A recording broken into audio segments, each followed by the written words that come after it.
Amigos do Mosaico, hoje nós temos uma entrevista realmente de longa distância. Nós vamos conversar com a professora Iria Chocron, lá na região amazônica. Iria, muito obrigado por nos dar o seu tempo para a gente conversar um pouquinho sobre o seu trabalho. Para vocês que vivem aqui em São Paulo, no Rio Grande do Sul, eu não sei se é surpreendente, mas tem toda uma história de judeus lá no norte do país. E a professora, há mais de 20 anos, pesquisa as histórias dos judeus marroquinos que foram para a Ilha de Marajó e para toda essa região amazônica. Iria, me conta um pouco, o que é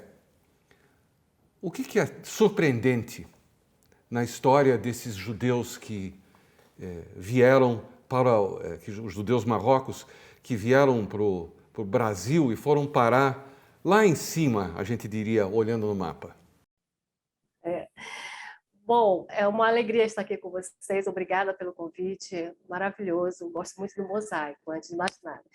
Bom, o que é mais surpreendente nessa história é que vieram famílias e também rapazes de 15 anos, 14 anos para cá sozinho, né? Então, após o Bar Mitzvah, eles vinham para cá, para a região norte, para tentar a vida. Então, alguns deles, o que me surpreende é que vieram sozinhos, mas também vieram aquelas famílias já, né, já composta para cá, para a nossa região.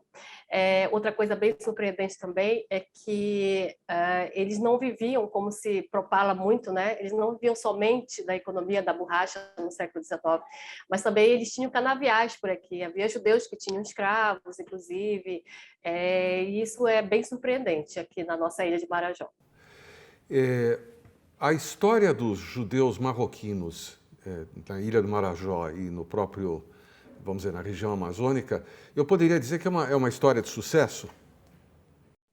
É uma história de sucesso, mas sobretudo de superação, porque eles vêm para uma região inóspita, uma região hostil para eles, apesar de toda eu diria assim, de toda a promessa de ser a chamada terra da promissão, né, de certas riquezas e fortunas, mas ainda assim, quando eles se deparavam da realidade, era complicado, porque a Amazônia tem algo bem peculiar, que são os rios, são os ribeirinhos, tem a alimentação, então tudo isso eles tiveram que lidar, digamos assim, se habituar a tudo isso, né? E muitos deles acabavam voltando, mas a maioria, sem dúvida, se adaptou aqui e continuamos aqui como descendentes desses marroquinos. Eu entendo que você está começando um livro em que você vai recolher narrativas, provavelmente das famílias e dos descendentes, sobre essas histórias de superação, e, enfim, são muitas histórias diferentes. O que você pode adiantar para a gente? São muitas histórias, são muitas famílias, família Tias, Botebol, Sarraf, Chocron, a minha mesmo, né? Nós temos o Xerique também, que é algo que foi inédito quando nós abrimos cartórios, a gente vê famílias e famílias, documentos de famílias que chegaram aqui. Então, nós temos, por exemplo, a família Barcessá, que é uma das que mais, Barcessá e Gabai, aqui no nosso município, que mais prosperaram e que tiveram histórias assim, que até hoje os velhinhos daqui da minha cidade, eles lembram muito bem dos Gabai e dos Barcessá.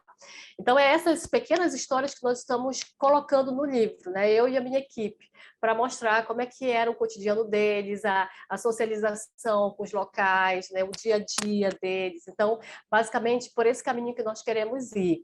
Então, tem histórias bastante peculiares, por exemplo, do Serruia, né? O seu Serruia, ele era vendedor de peles de animais selvagens, e ele estava no trapiche descansando numa dessas tiradas dele pela floresta, né?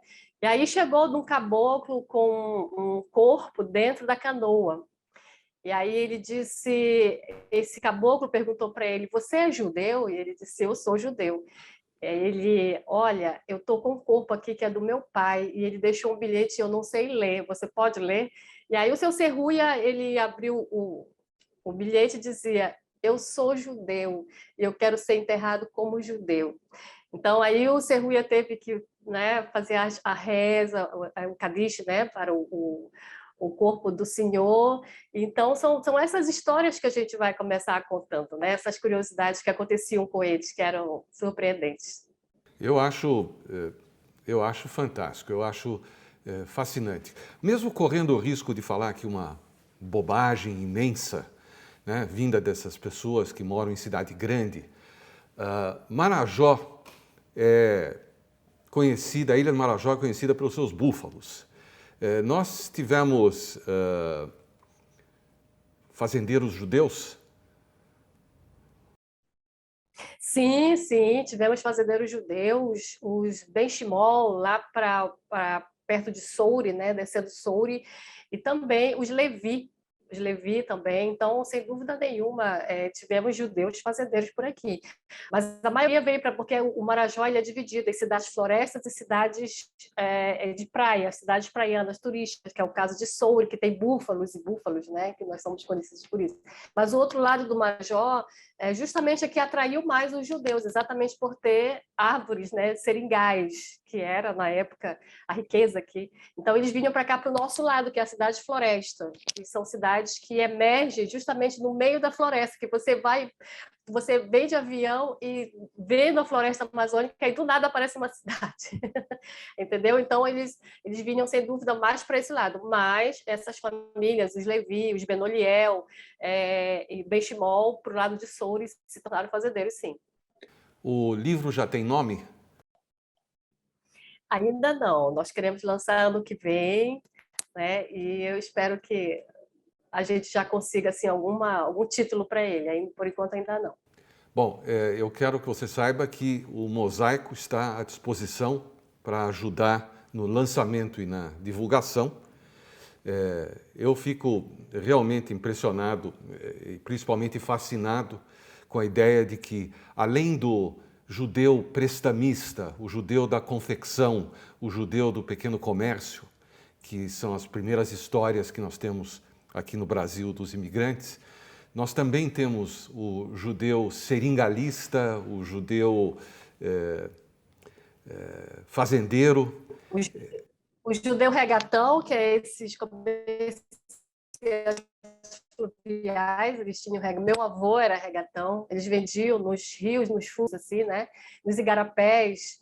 Eles pegavam essas mercadorias e vendiam para os ribeirinhos, que são essas pequenas casinhas, né? Bem distantes das cidades marajoaras, e vendiam pente, perfume, tecido, né? Então, eram regatões também.